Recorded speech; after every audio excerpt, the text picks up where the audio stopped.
Welcome to the Power of Owning Your Career podcast, the show for women who are seeking more fulfillment in life and simply not getting it from their current situation.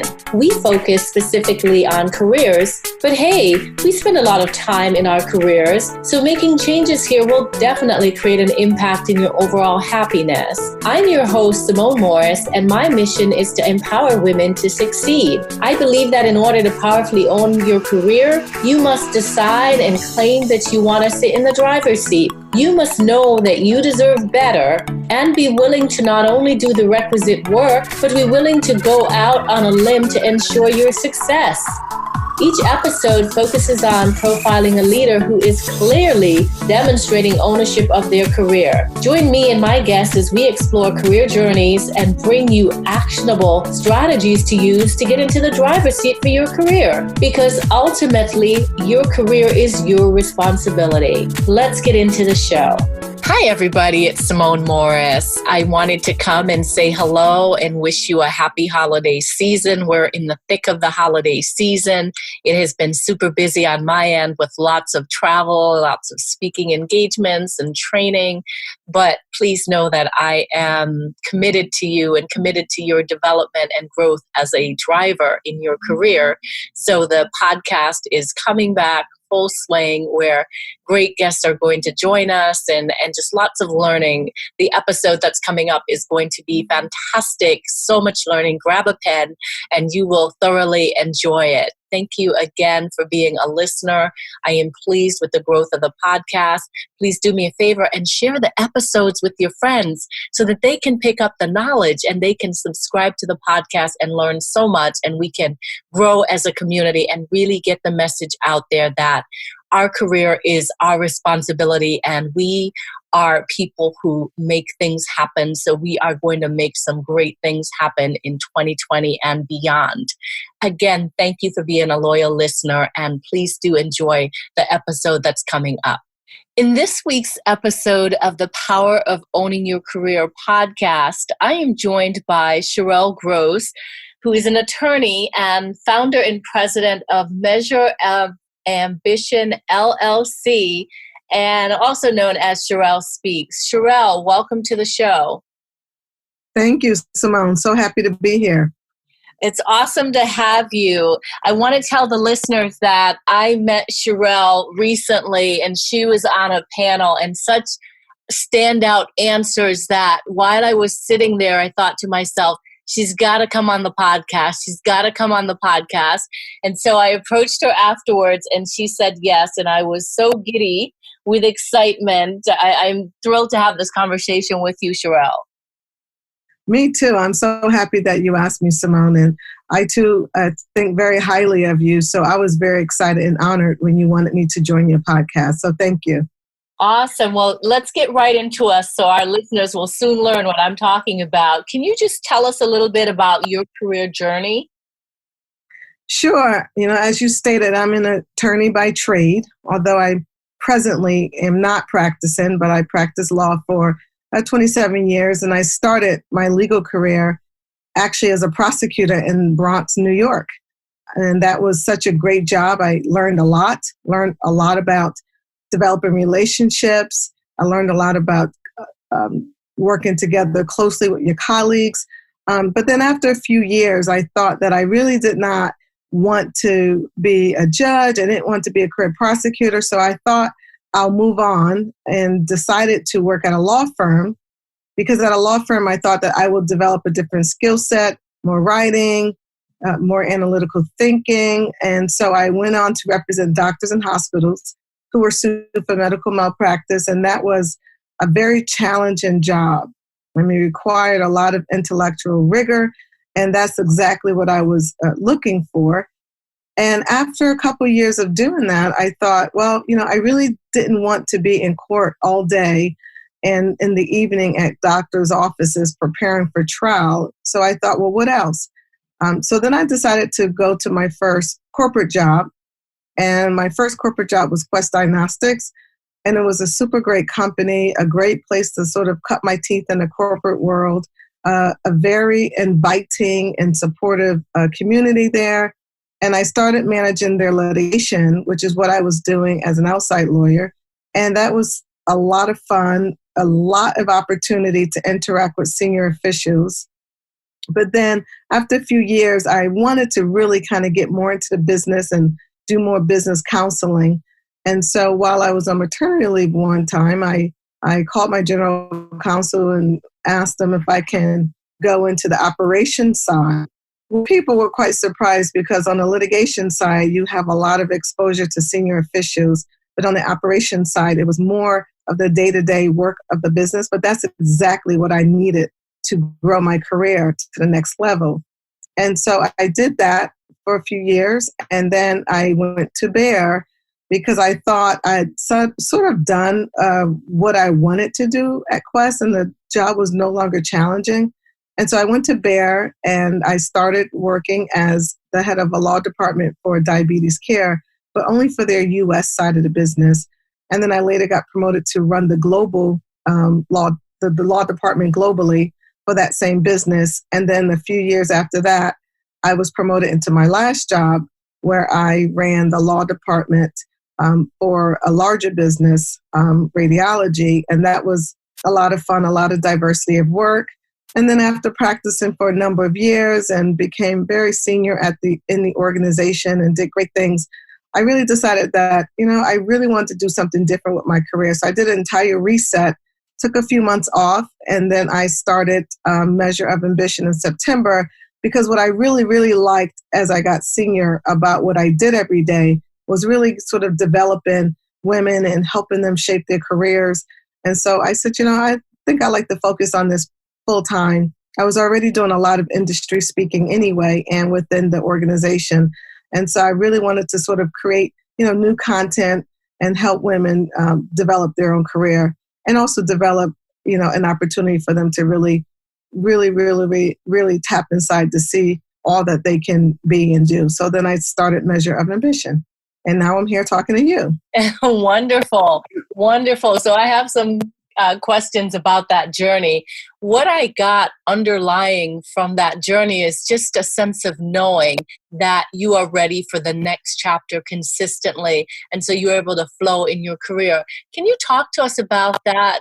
Just that confidence with knowing, okay, I'm done with this chapter. I've gotten what I needed from this opportunity. These are the skills that I need next. And so this is the opportunity that I'm going to have next. That's what I noticed about your story. Yeah, at each step, I've always been pretty intentional in that regard, because I think sometimes we really don't know when it's time to move on. And you have to really be really in tune with what your skills are currently and where you need to grow your skills. And for me, I always focused on what do I don't have that I need to continue the trajectory of my career. And can I get that here? And if not, it's time to sort of move on to go to a place where I can get that skill. And so I've always looked at my career in that way. And then in addition to that, where will I have the most growth opportunities? Because if you look at the landscape and you say, well, do you really want to be what that next level is? And you say to yourself, well, not really. Then that's also an indication that it's time to look outward. So it's really being very intentional and being very mindful of what skills do you have and what do you need to develop. And sometimes you may not know that. And that's when it's good to actually have a group of people, mentors that you can speak to help guide you in understanding where you need to develop, your skills. And it could be scary, but staying in the same place and not growing is also not really fully managing your career, because no one's going to tell you exactly most of the time, hey, you need to develop in this area and you need to move on to do that. That's generally not going to happen in an organization. They want you to stay. So you have to be more mindful for your own career of when you need to develop certain skills. I love that. And so where did that initially come from, that knowingness and maturity? I totally get what you're saying, and I agree. But it took me a long time to figure out that I owned my career. So Where did that come from? I think I've always been like that as even a a little girl. My mom, she was a teenage mother, very young. She was only 14 years old. And so for her, always having opportunities for her daughter was always so important. So she always sought things out. And I think she put that inside of me to be a person that always seek information and seek where things are that you can be a part of that will grow you. And so she put that in me. And then when I went on to college, because I didn't really have a lot of money, I had to learn to be very resourceful in terms of making sure that I can sort of endear myself with the deans to continue on in my education. So I think that was sort of innate with me. And so I always had that, okay, it's time to look forward. Okay, it's time to figure out what's next. And I think it really came as a little girl, honestly. Wonderful, wonderful. Thank you for giving us that additional insight into your journey. So in terms of the driver's seat, and what I really mean by that is really, I think you've demonstrated that throughout your career, but would you say there's a standout moment that signified to you that you were in the driver's seat for your career? Sorry. Yeah, I think it's sort of the moment that I briefly talked about when I was at Quest Diagnostics. I was sitting there and I was thinking, well, I really don't want to go back to managing litigation. I was super good at it, but I knew that as I looked out in the bigger legal world and saw where people who were vice presidents in large corporations and who were running law departments, for the most part, they tended to have a diversity of background.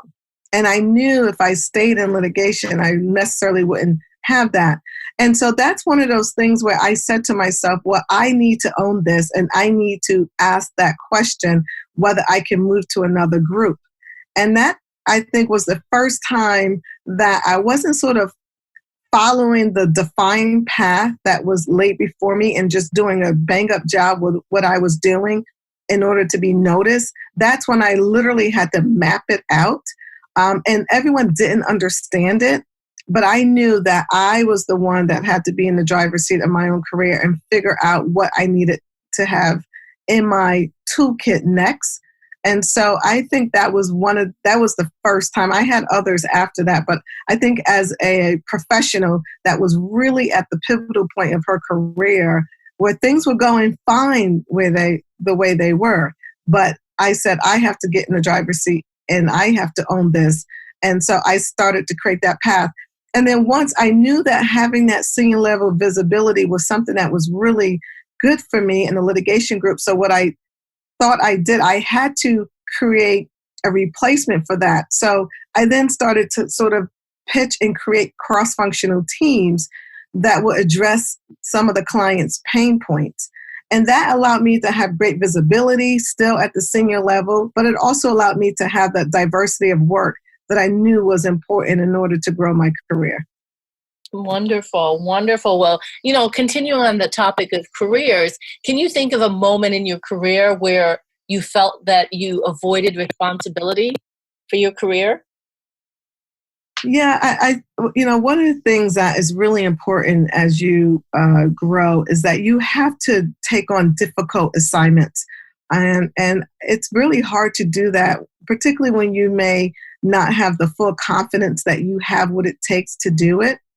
And I do remember having a very complex collaboration agreement that the division I was working in at the time had with another company. And my boss was the person who primarily handled the agreement, but she wanted to pass it off to me. And she did in earnest because she knew that would be important for my career to get that experience of really dealing with complex arrangements, negotiating a new agreement. And I was petrified. And it surprised me because I'm generally not afraid. I'm generally the type that sort of like do it afraid anyway. And I was a little hesitant. And so I did it, but I half did it really. I asked her to still stay involved. It was like a security blanket. And as I'm working, in the other side, there was a guy who was like a bully. And I tend not to be afraid of bullies. I mean, in fact, if you're a bully, it's actually even more reason for me to sort of charge towards you.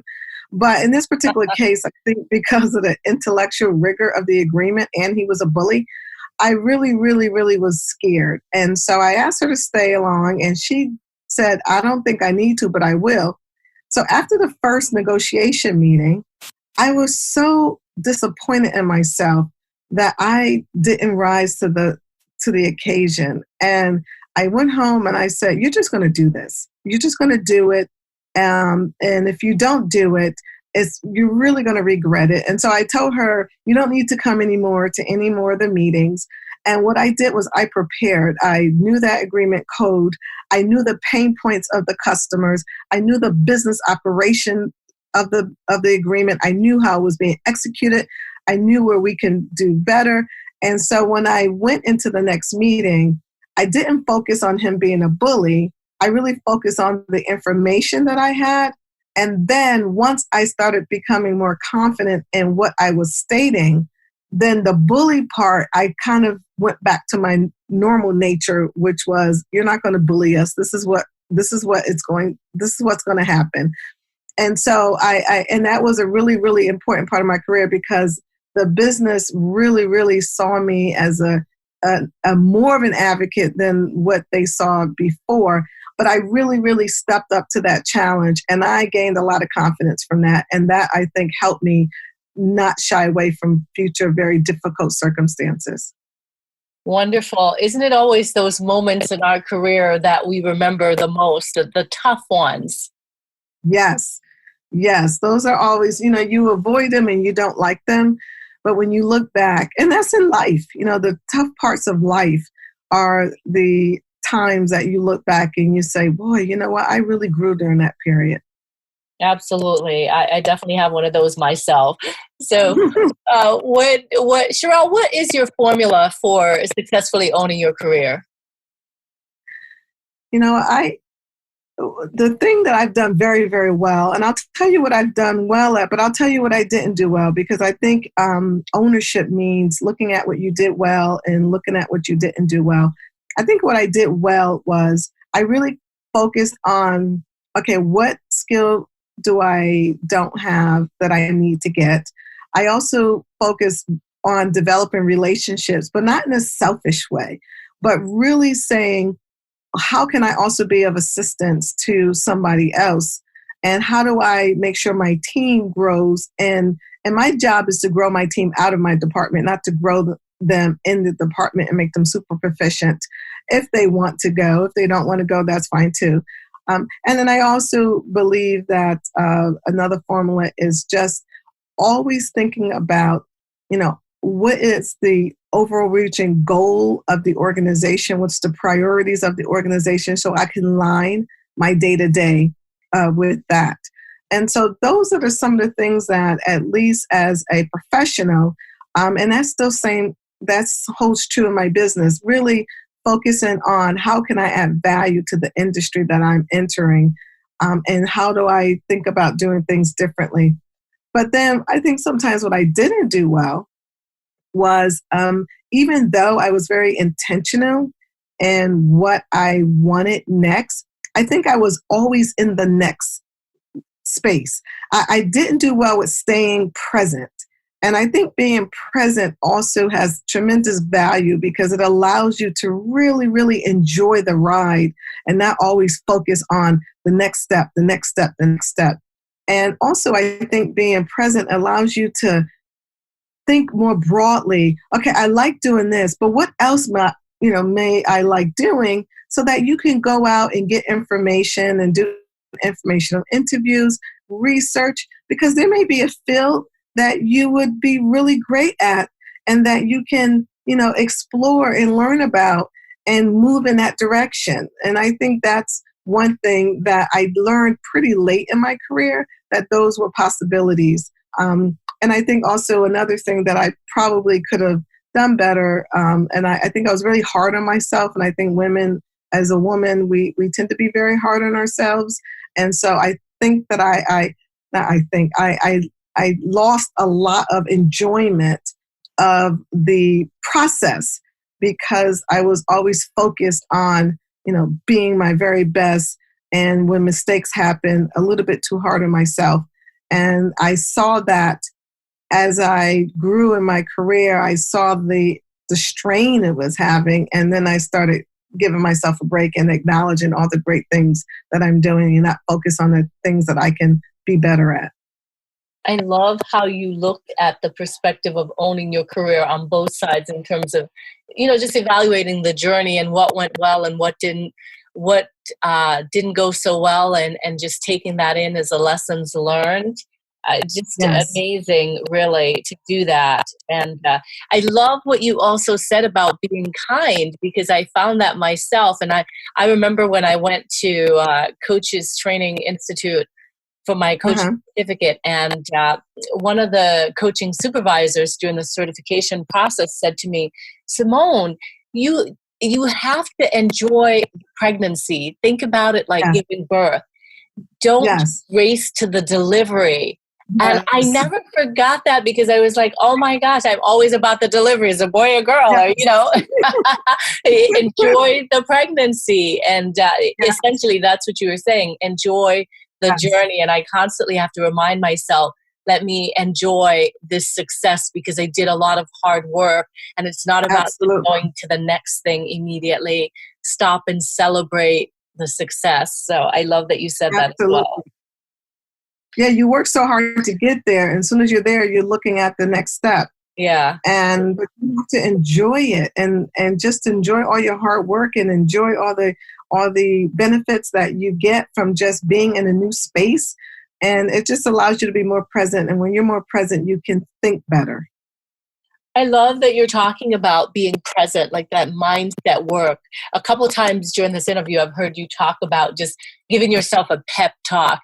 Are there any resources that you have found, online or otherwise, to be helpful to you in building that muscle, that positivity muscle, when it comes to thinking about your career or other things in your career? What resources are there that you can recommend to listeners?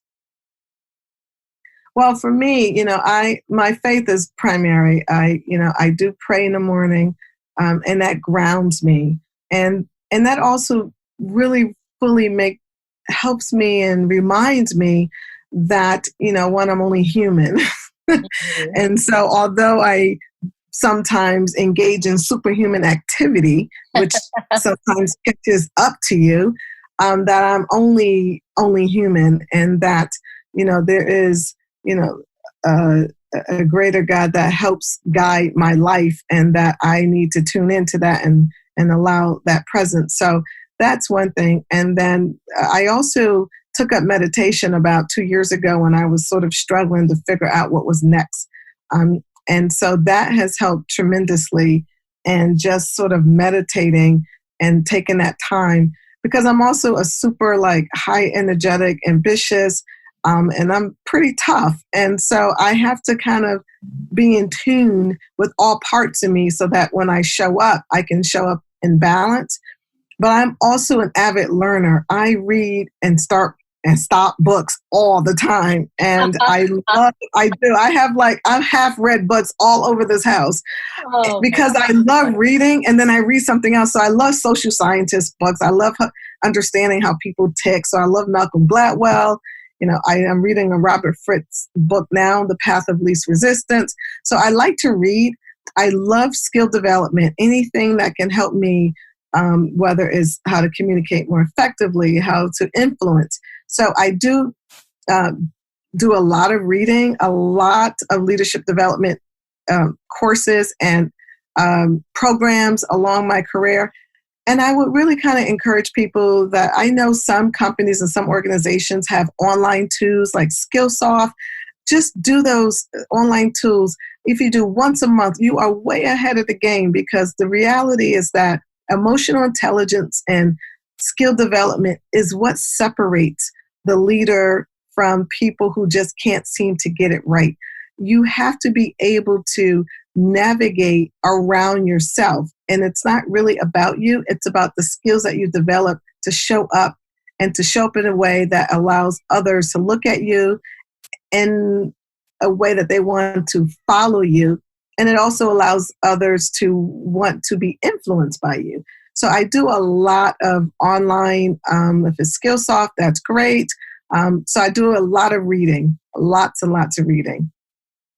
I love that you said you have half books. You start, stop.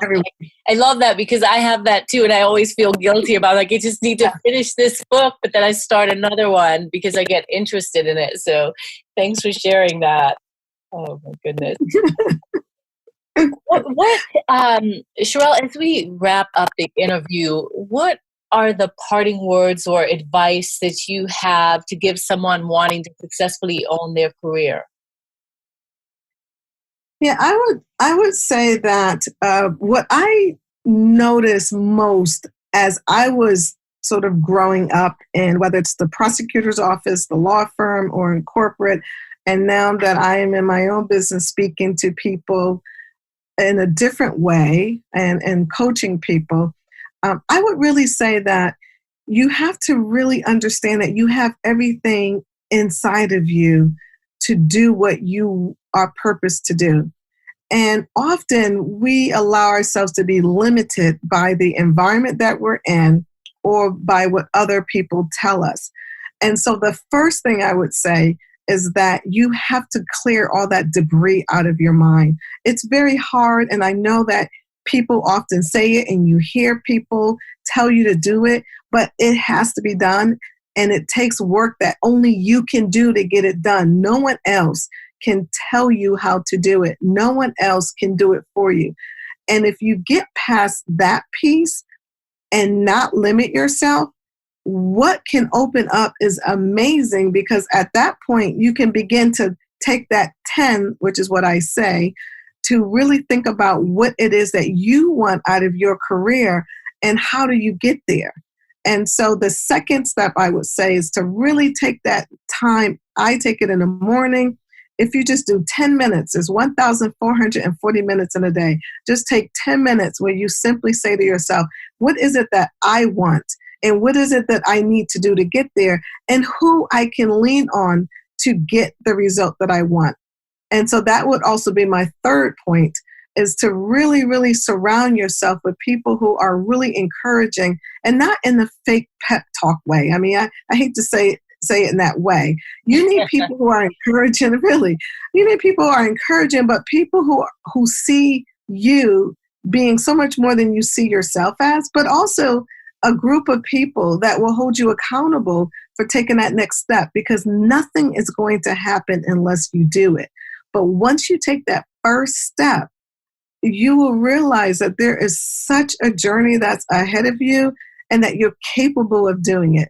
So there's no magic formula that makes me, that makes Simone, Simone. It really, really is about what did we decide in our life that what it is that we wanted. And did we have the right mindset to get there? Did we take that time to think about it? And are we surrounded by people that can help us get there? If you take those three pillars, I think that you will see that there is definitely a successful career, a successful personal life that's ahead of you, and that you're going to be able to get it. You won't get everything you want in life. That's not life. But you will get enough that you will be perfectly content. And those are the three things that I would say. Awesome. I told you guys that Sherelle is just boss on this topic. So excited to have had you on the podcast. Can you tell our listeners, you're welcome. Absolutely. Can you tell our listeners how they can stay in contact with you? Sure, please. You can go to my website at www.sherellespeaks.com, and you can subscribe to my email.